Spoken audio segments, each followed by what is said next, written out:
doctor. Save up to 50% on your medicine bills.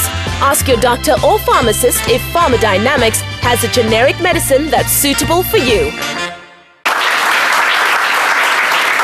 Welcome back. Many people will spend hours at a gym lifting weights, doing cardio exercises and taking aerobic classes to keep their bodies physically fit. But what do people do to keep their brains in shape? Having a structured training fitness program for your brain will keep your mind fresh, active and capable of operating at an optimum level thanks to a phenomenon called neuroplasticity. For decades, the prevailing dogma in neuroscience was that the adult human brain is essentially hardwired, fixed in form and function, so that by the time we reach adulthood, we're pretty much stuck with what we have. But research in the past few years has overthrown that hypothesis.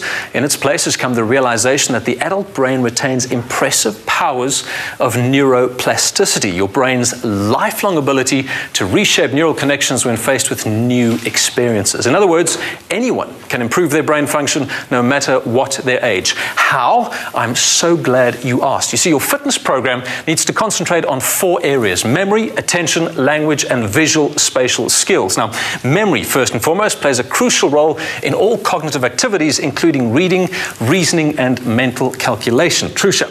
And a loss of memory is often the first sign of a stagnating brain. I'm not pointing at you or looking at you for, as I say that, it just happens to be the case. To maintain a good memory, you need to train for it, which is easier than you think. So, Trusha, here's what I'd like you to do. Sure.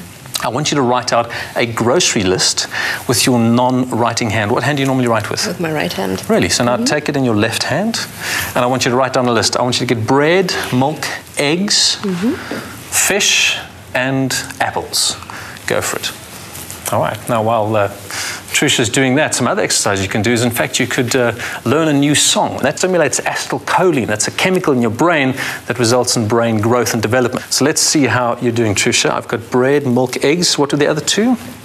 Ooh, okay. A little more exercise there. All right. Exercise needed. Okay. That's not bad for, for a non-writing hand. What do you think?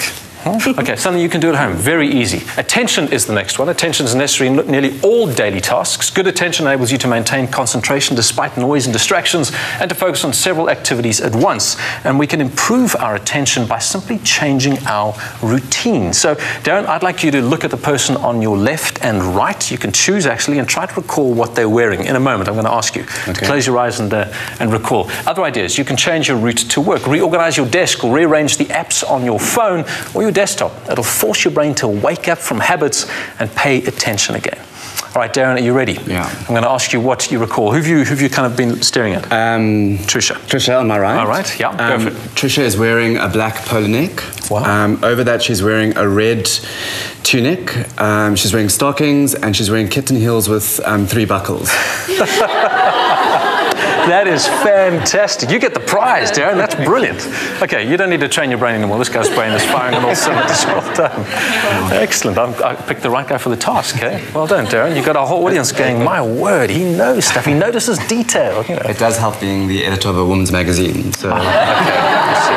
All right. You spoiled my illustration. You do know that, hey? No, that's all good. Well done, Darren. That's perfect.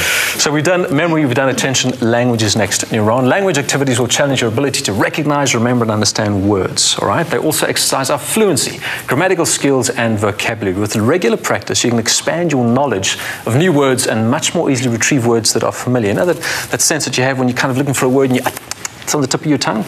You don't have to have that. So here's the exercise. Using the letters, literally just, you can use it on your phone. In fact, Trisha, can I use that pad of paper? Let's rather do this. I want you to write your name and your address backwards, all right?